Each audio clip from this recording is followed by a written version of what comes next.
I mean, I just hate kids in general, because I have a black spot where my heart used to be. No, I do, I hate kids, which is probably why at 32, I'm still the friend that people call to pick them up from the abortion clinic. I figured that would be done after college, but no, I still get that honor. I was picking a friend up from the abortion clinic recently, and I was looking around the waiting room, and there were way too many kids in there. Considering the procedure that was going on the opposite side of that door, I wanted to go up to every kid that I saw and say, hey, sweetie, hey, is Mama at the doctor? She is. You are so lucky. Or very resistant to suction. One or the other. One or the other. No, I'm never gonna have kids, and I know what y'all thinking. Thank fucking God. Jesus. No, I'm never gonna have kids for many reasons, but basically it comes down to genetics. Like I understand that if I get pregnant, there's a 50-50 chance of me having a boy or a girl. I get that. And I also know that red hair is a recessive gene. But let's face it, I'm not fucking the Spartans of the gene pool at this point anymore. So I'm pretty sure my genetics can override any potential fathers. And then I'm faced with a very, very real possibility of having a redheaded boy. It's not gonna happen on my watch. Those shits are ugly. I'm sorry, Scott Hudson. God damn it! Like Conan got all the good shit and then left you like the rest of you guys. I'm sorry, man. That's harsh, I know. No, I used to be married to a guy who wanted to have kids. Like I did. And we didn't, because I married my meth dealer, so I was like, that's not a good idea.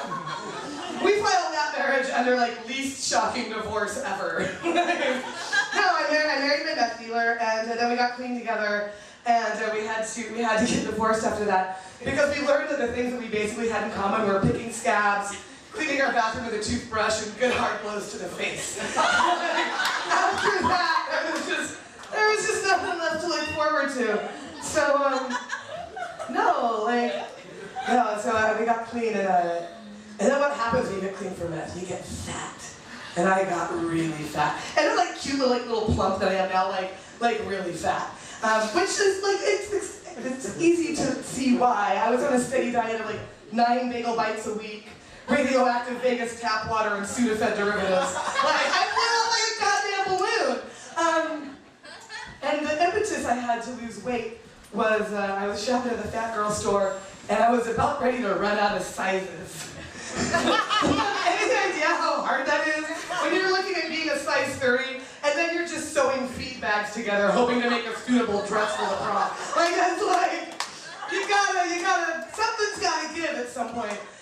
So yeah, that's why I didn't have kids with him. No, I'm gonna tell you guys a story real quick before I go.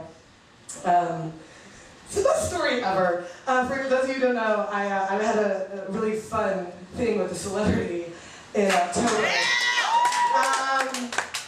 I was leaving a friend's birthday party. I was walking down 7th Avenue. It was 1:30 in the morning. I was stone cold sober, so I remember all of this to excruciating detail.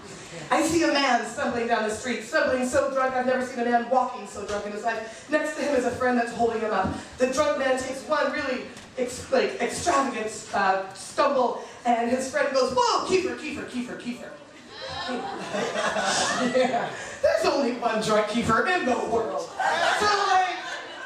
So I speed up my roll to check him out, and as I walk by, Kiefer turns his head. A smile breaks out around his lips, and he goes, "Hey, sweetheart."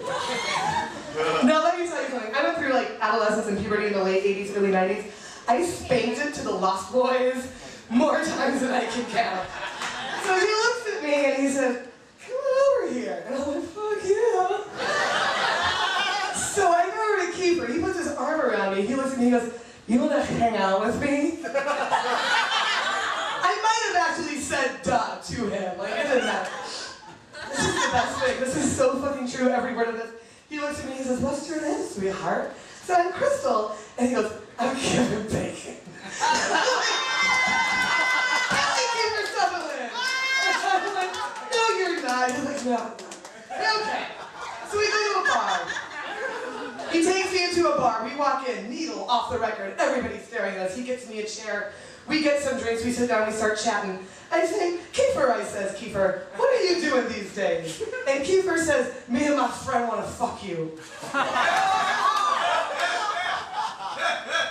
Yeah, so we moved on from that one. We kept on going on. And we were talking some more, and he interrupted whatever conversation we were having and said, hold on, I just have to ask you a question. Are you dirty? Because I'm really fucking dirty. So at this point, it had been about an hour of him just alluding to certain body parts and things.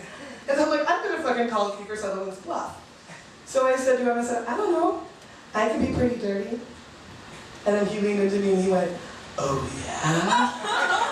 And I'm like, at this point, I did what I think I had to do for the sake of humanity. That's when I grabbed Kiefer Sutherland on each side of his face and just made out with him at the bottom. Just full on, naked out with Kiefer. Thank you. It was awful. He was so drunk. So the bartender like refuses to serve him after a while. She's like, I'm not giving him it. I'm like, you shouldn't. He's annihilated. But they had some sort of buffet that night, and they brought him out a plate of mashed potatoes and stuffing to like soak it all up. And they brought him a fork. But you know who don't need no fork?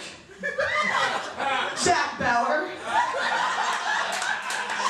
The next thing I know, Kiefer Sutherland, with his hands in the mashed potatoes, in the stuffing, into his mouth, butter on his chin. And I'm just like, holy shit. Nobody else is here. None of my friends are seeing this. This is the best thing ever. So eventually he looks at me and he says, I think I need to go home. Like, okay. And that's when things turned a little bit ugly, and I saw the ugly side of celebrity. We went outside, I tried to get him a cab, and suddenly there were just, mobs of people around him, and they're taking him, and they're turning him, and they're getting pictures with him, and they're just manhandling him, and it was disgusting. And at one point, he actually screamed out, you guys, I'm just a person.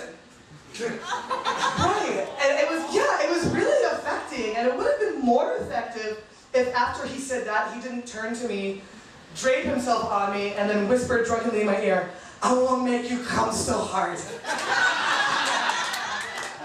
To which I could only reply, oh, Kiefer, you already have.